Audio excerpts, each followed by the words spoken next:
It's another exciting episode of the Church Solutions podcast, and my name is Phil Thompson. And I'm Steve Lacy. And I'm Michael Gray.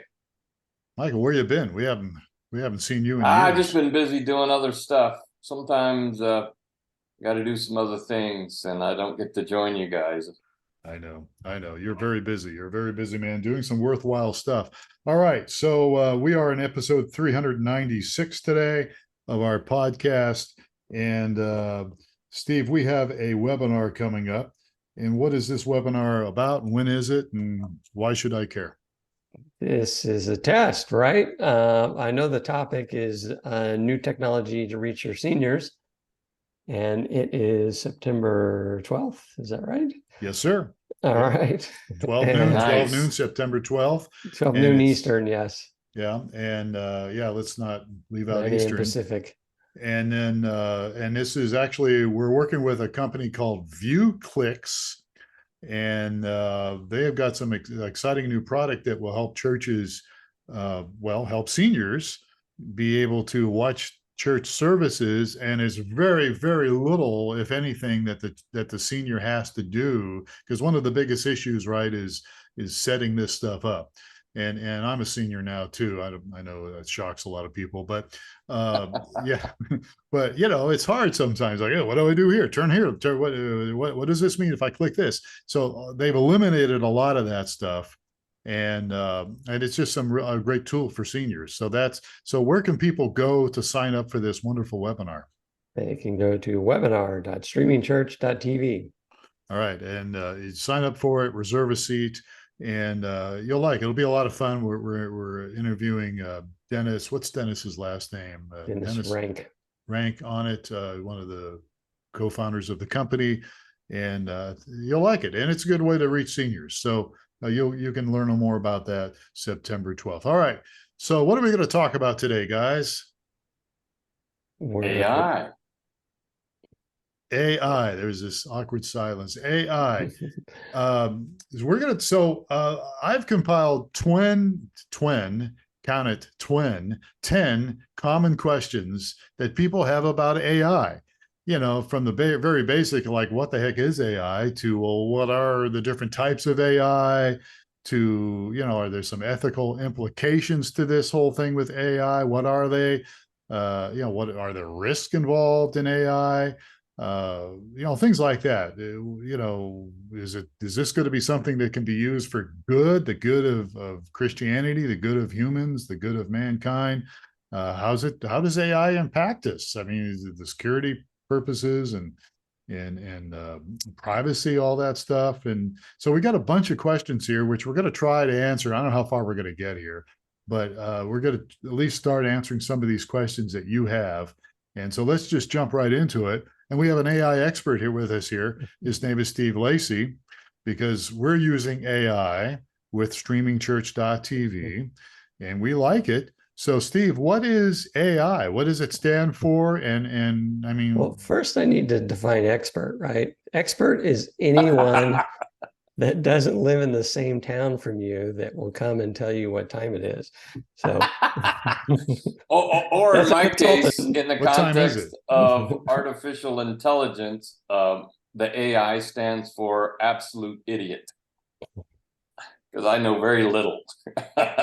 so I actually listened to a different podcast. They're driving down this AI bandwidth. So it's some advancements in machine learning. And what's interesting is back in the 80s, I was involved with an aerospace company, and one of our gurus that worked there that was really prestigious was working on neural networks. And that was a very long time ago. And what has been the breakthrough for AI has been the application of neural networks to the machine learning. And neural networks is kind of models the way your brain works and how it learns. So it's applied to AI, which we're going to get into what kinds of AI there are and that sort of thing. So it's just some sophisticated computer tool. All right. So let's talk. And Mike, feel free to jump in there. I don't mean to cut you off. No, not at all. I was going to ask Steve can you break down a little more of machine learning I mean, I think I get that.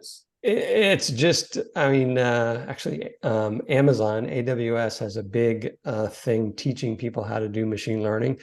And it's basically, they have their little, they have a little race car that goes on a track, and they'll send you this thing, and you teach it to stay within the lines on the track and anticipate. And so it just, the more iterations and the more mistakes it makes, and you teach it, nope, don't go left when you're there. Don't get this close to this boundary. Steer left when you hit the right edge, and things like that. It's just teaching the thing to teaching the machine to behave in a certain way, just through throwing a bunch of data at it and creating a bunch of algorithms, and until you get the answer that you want, is kind of, or get the results you want. So it just, it doesn't actually learn. The machines are stupid. They don't, they just, Steve, don't say that out loud. They may be listening. It's just, they just react to inputs, and yes. So. All right. Well, let's talk about what are the different types of AI out there, because actually a lot of people don't realize, but we've been using AI for a long time. I mean, this year has been a real buzzword because of Chat GPT and all that, but there's other stuff that's been AI for actually many years now. Yeah. So the three main types are the language model ones, and they're the ones that will help you do your homework, write a poem, tell you a joke, give you respond to chat. They're very good at that. And so I consider three major areas. There's graphics and images. So there's ones that will go in and make images for you, and then video. So language, image, and video are kind of the three main areas.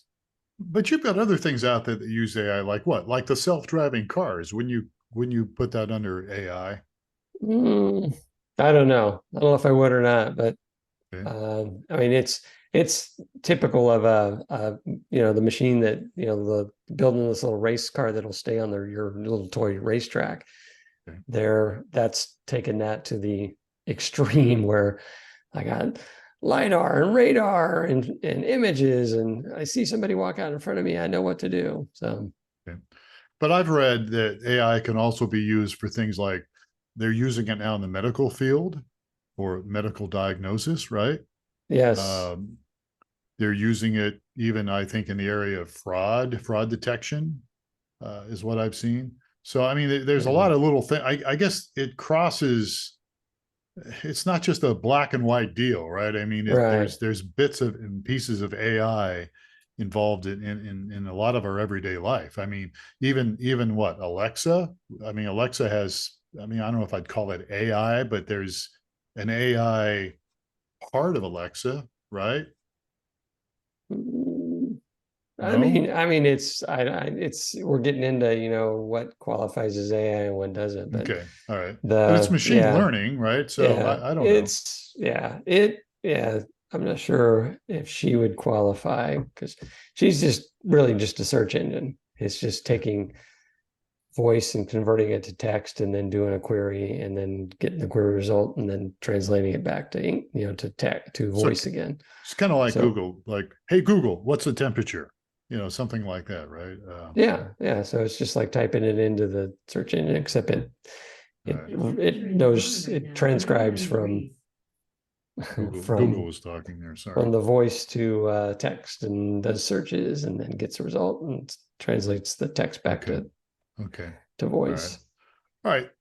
So some people are really concerned about the ethical implications, I guess you could say, about AI, right? I mean, some people are concerned about privacy and security, those kind of things, and even accountability. What are your thoughts on that? So, I mean, I'm of an opinion, and there's the opinions are going to vary out there, that my opinion, it's a tool. It's kind of like, it's a car, it can get me from here to there, but it can also run over a crowd of people.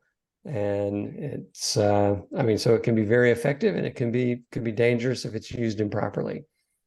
So if I'm nefarious, I may be able to figure out a way to use this new tool in some nefarious means.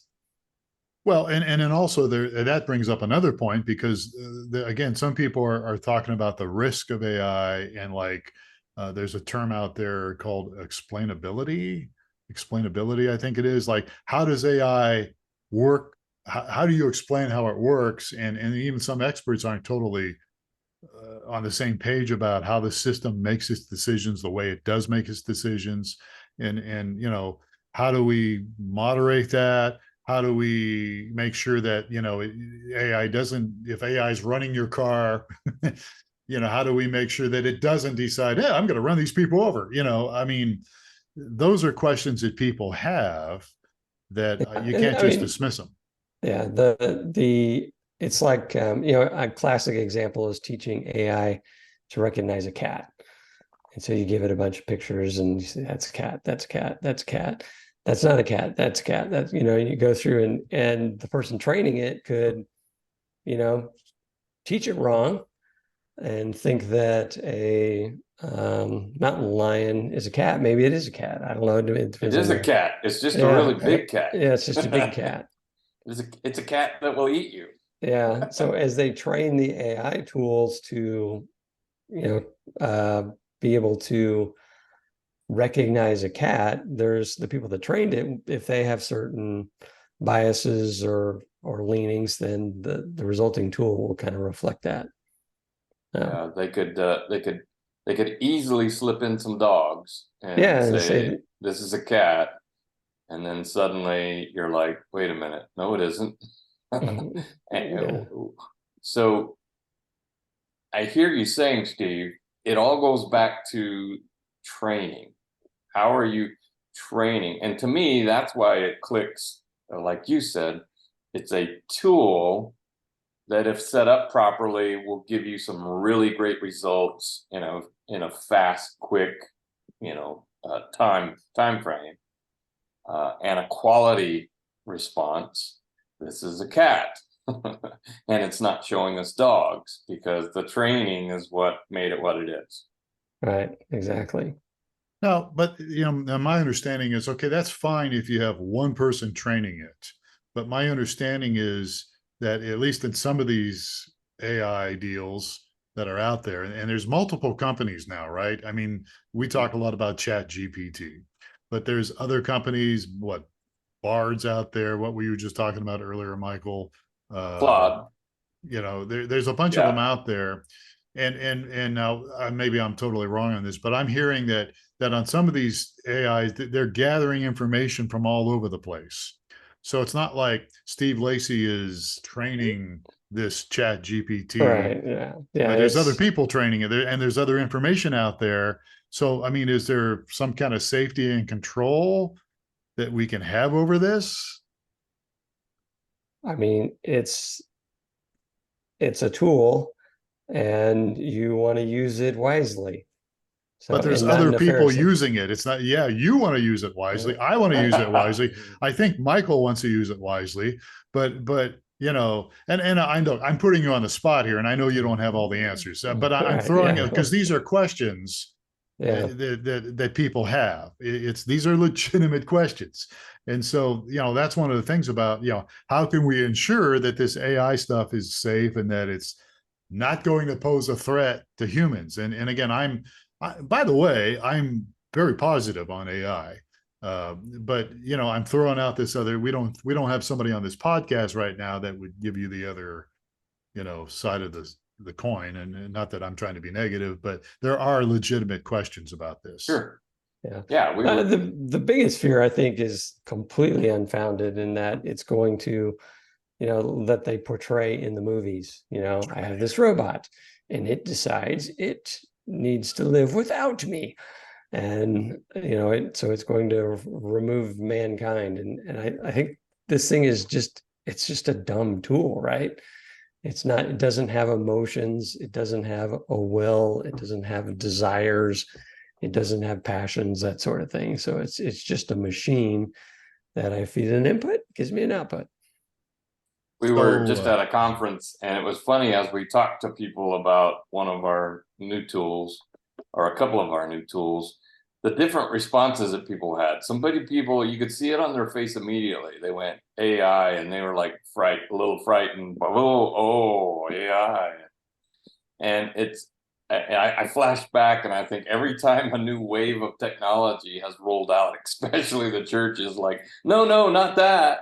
That's too scary. That's too scary. Versus, wait, Yeah. could this be used to benefit, as you said, Phil, Christ followers, the church in general, the world, humans in general? Could this be something that is beneficial? And I think everything that we set up to this point is yes, but it depends on the person that is involved in setting it up and training it. It's very similar to when the internet came about, right? And I mean, I think today most people recognize that the internet has been a powerful tool for improving people's lives, and it's, but early on it was a very scary thing, and it could be used for other purposes that are not above board as well. And I mean, it's just a tool, right?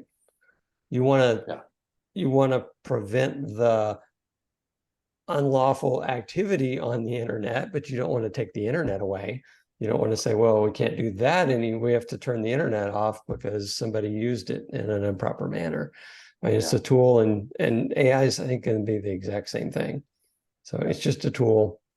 Yeah. And well, you mentioned the internet, so there is some regulation on the internet, right? Is there a kind of is there a committee out there that regulates the internet? I don't know. Is there?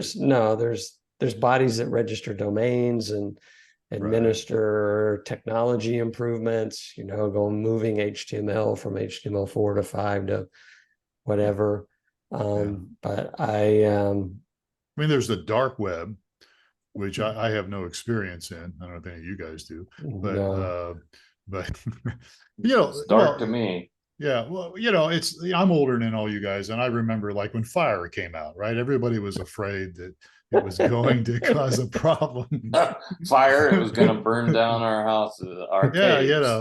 But burn down your cave. But I'm being facetious, obviously. But like the printing press, right? The printing press came out, which was a great tool, for getting the gospel out, right? For getting scriptures out. Yeah. But we also know the printing press, you can print other things that aren't such a great tool. And it dates back to Paul's day, right? Romans developed the roads, the interconnecting road system, and so that people were able to, Paul was able to use the roads to spread the gospel much more easily. So this is the same kind of thing. It's just it's the latest and greatest thing that's out there. I think it's going to be a really big impact, much bigger than other things that have come and gone, or have come and had some promise but kind of petered out. Yeah. So for people listening or watching us here, is there a way we can ensure that AI is going to be used for the good of mankind? Is there some way is there a magic pill that we can say this is only going to be used for good, or how do we do that? Or I don't think so. I think it goes back to the same thing you were just saying, Steve, about the internet. We want to make the internet a safe place to where good things that are amazing can happen there. But at the same time, we want to limit the bad things. But at the same time, if you over limit towards the bad, then you censor a lot of good. So there's always going to be this debate of how free should it be to do anything you want on the internet? How free should it be to do anything you want with AI? Same conversation. It's still a tool that is going to, so far, I love it. I think it's amazing. But I see it very much so as a tool because I see it working. I have to say, no, not that. I want this, and correct it, along the way. And I think it's going to be a tool that you can also use to police use of the tool as well. so that, Yeah. I mean, as things, if someone tries to counterfeit something, I think there's going to be some advancements in AI to recognize that, oh, that's counterfeit. That didn't come from, this legitimate source. And so there's things evolve. Yeah, And the fake video thing is going to be it right now. It's really funny. There's some really funny videos out there that people have created that are 100% fictitious that you can kind of tell, but in some cases they're pretty darn good and making it look exactly like someone saying something that they never said. Yeah, and that could be dangerous. So there's got to be some kind of regulation, at least to some degree, I would think. Uh, you mentioned that the fake stuff out there, Michael. I posted something, maybe you saw it. So our friend Kenny Jong started this AI. What is it? AI for church leaders. It's on Facebook, right? And Yep. and I ran across some stupid meme that had it was a meme that somebody posted somewhere, and it was like, I asked AI to give me a wonderful picture of salmon spawning upstream, and the picture was somebody had taken a can of salmon and that was already cooked or something and had pieces of it in the river, and so I put that in there, as a joke, and everybody thought it was funny. And there's this one guy that's on there, and he jumps in and says, well, just to clarify, this is not, this is a funny joke, but it's just a joke. It's not I'm thinking to myself, thanks for clarifying that. That's I won't kind of mention his name, but it was that is kind of the fine line, because like, sarcasm and humor and all of these great things that I personally love are often not true things that you're saying. And so therefore it runs into a truth AI. And that's where we've seen it on social media, where they're using AI tools to try to ferret out false things. And a lot of cases, it points out people being humorous, and it's like, okay, could we train it to recognize humor? Maybe not. I don't know. Anyhow, if you haven't seen it, it's fun. I think it's really funny, but I think it's what even funnier was the guy that made the comment. Oh, this is not, it's like, well, obviously it's not real salmon. It's pieces of cut up meat, but well, it is real salmon. Well, it is. It's just not live. It's just canned salmon. It's canned salmon, on the creek bed. All right, so let's move on here. So let's ask. I ask both of you guys this: what do you guys see as the future trends of AI? We've got ChatGPT up there that everybody's using. What do you think AI is going to be used for in the near future? so I think there's just a tremendous amount of possibilities out there. So one of them, that before ChatGPT was released, I was listening to a different podcast. They're talking about how they partnered with the Khan Academy.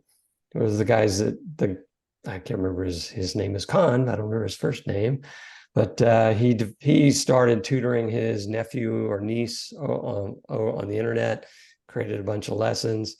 And so what they're doing is they're employing AI to act as a tutor, so that it would help teach students that are going along. So it doesn't, it intelligently walks through. And one of the things that they were talking about, he says, oh, we need you to be able to write this thing. And the student may go off and pull up ChatGPT and create such a wonderful piece of literature and then post it for their homework. And the tutor will go, looks like we skipped a few steps. Let's, move in and walk through the process because it understands how to move people along and understands a student that's stuck, how to move them out of their stuck state. I just don't get it. Okay, well, what don't you get? Or what do you understand? What is challenging about this? And then may I make suggestions? So they're teaching, they're using ChatGPT to act as a tutor to help kids move through their educational process. Yeah, I think that's exciting. So instead of the kid just having ChatGPT write an essay for them, it actually would help them learn and go through the process of whatever it is they're trying to Yeah, whatever it trying to may be, understand. and kind of just like a regular teacher would, Yeah, what's if yeah. somebody's I think struggling that's with good. something, Yeah. where are you Uh, struggling? What yeah, don't you understand? Just ask a bunch of questions and then just yeah, move them along. yeah. I could see that. Uh, it's already happening in AI. AI is already happening Yeah. in healthcare. And I think I saw something recently that AI was involved in scanning somebody's X-rays and found some stuff that Yeah. And the the naked the eye didn't guys see. the guys behind Glue, the guys that put out He Gets Us, the big campaign that was that they ran through the Super Bowl and they continue to run, Mhm. they are sponsoring a hackathon because they want to be able to leverage some ideas that are going to help ministry. So it's geared for church leaders, and so I mean I think we're really early on in um, what's the future looks like. I think there's going to be some breakthrough tools in the church and even outside the church. And the church typically lags behind the secular world when it comes to technology and adoption. But even some breakthroughs in the secular world, I think, are going to affect the church in a positive way as well. I mean, one would be, we have that education tutoring things. Is you put a discipleship tone to it, and maybe it can help with some discipleship activities. Oh, yeah, absolutely. So speaking of Christians, have you guys heard any negative feedback from Christians on this whole thing? I mean, I've read some stuff. Yeah, Have you so guys? Um, it does make me chuckle, because it is, as Steve mentioned earlier, when the internet began, there was a lot of the same thing, and each new rollout of new technology, there's always somebody that's going to end the world. We can't, it's evil, and it gets framed at that because it's new and different, and versus, I'll admit to you, I have no, I can't begin to think of the expansive things that AI can do for us, and neither do most people at this point, except for the developers. They're beginning to get it, but connecting the dots, as Steve is going to do, and go to an AI hackathon to then turn it into the machine learning that does something, and it does something beneficial for the church and for mankind. um, I think people are just always going to push back against new technology, especially if they can't explain it completely.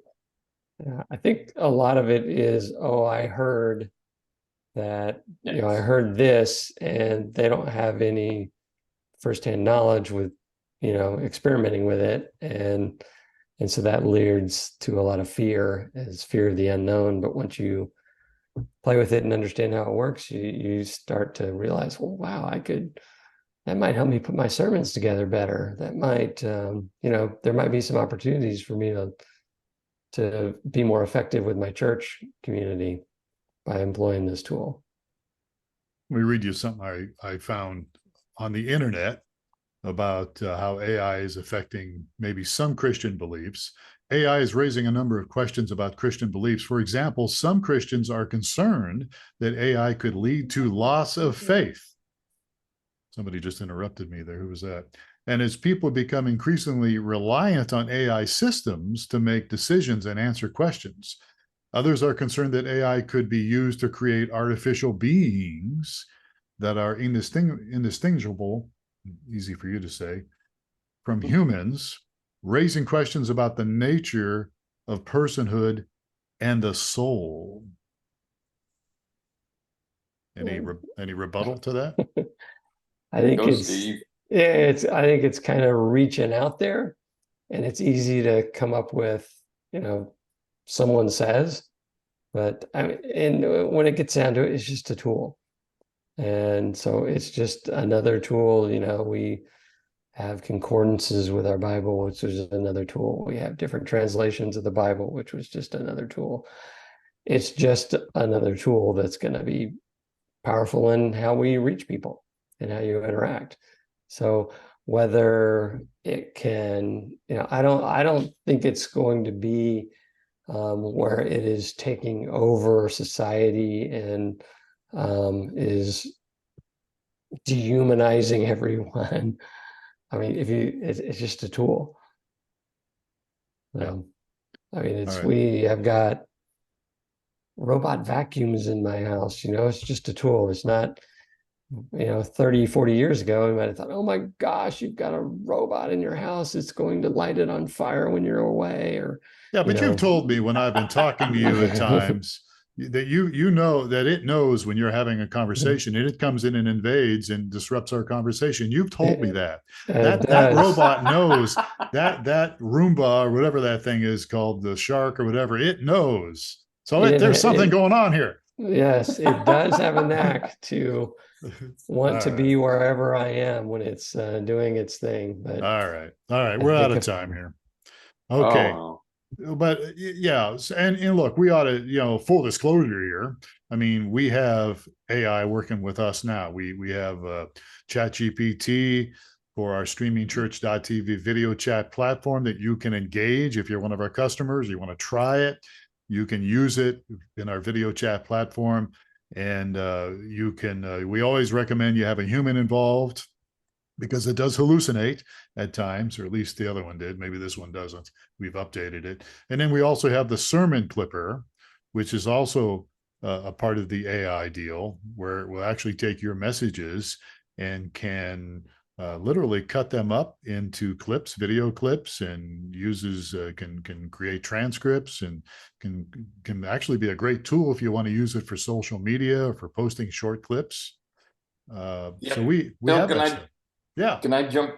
So I was just going to share, before we started here, I took another podcast. I plugged it into our AI web clipper. I said that wrong again. Kick me. AI sermon clipper. It clips up your video content, which we assume is sermons, but it could be a Bible study or anything that you record in your ministry. Be a podcast. Clips it into small 60 to 90 second video clips, and then gives you the description of what's in the clip so that you can put it on social media and say, don't you want to watch the rest of this? Here's the link.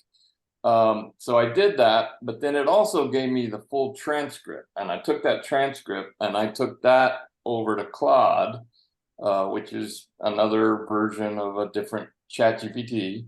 Plugged it in, took that transcript, put it all into Claude, and I said, give me this many social media posts about this content. Took that text, scrolled through it, and then spit out very quickly 6 social media posts that then will go to promote that podcast. All of that took me, personally took me just a few minutes. Behind the scenes, the transcript and all of that going on takes a little bit longer, but that happens behind the scenes. I'm working on something else. So again, as Steve said, this is a tool. It's very, very helpful tool if you know how to use it and utilize it well. So it could be a new horizon for new things for ministry. Yeah, I think so. I think that's true. All right. So we're done here. Look, we'd love to hear your opinions, folks, on this. We really would. We'd love to get your feedback on what you think about this whole thing with AI and ChatGPT. And actually, as I'm talking here, I'm starting to wonder, I wonder if Steve Lacy is actually AI. Is he really, is he really a robot? Is he a real person? I don't know. But because he says the same things. But no, I'm just kidding. But yeah, look, we would love to hear your thoughts on this. And we're not, look, we're not experts on this, but we're using it. We are using it, and we're finding out things, and we're discovering things. And my advice to anybody out there that is questioning AI, would like to know about it. There's lots of material out there. If you want to go to what's Kenny's website for that? There's a AI for churchleaders.com. AI for churchleaders.com. Yeah. AI for churchleaders.com.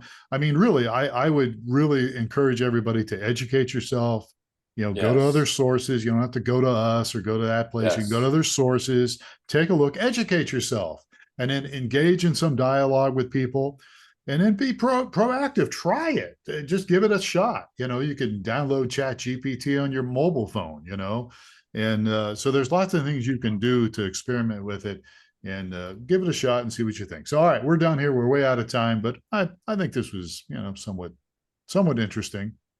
We learned today that AI is a tool. That's what we learned. It's a tool.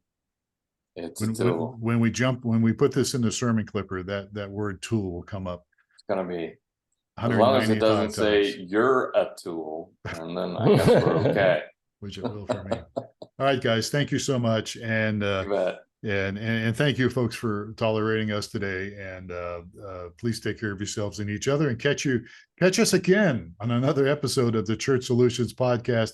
My name is Phil Thompson. We'll talk to you soon.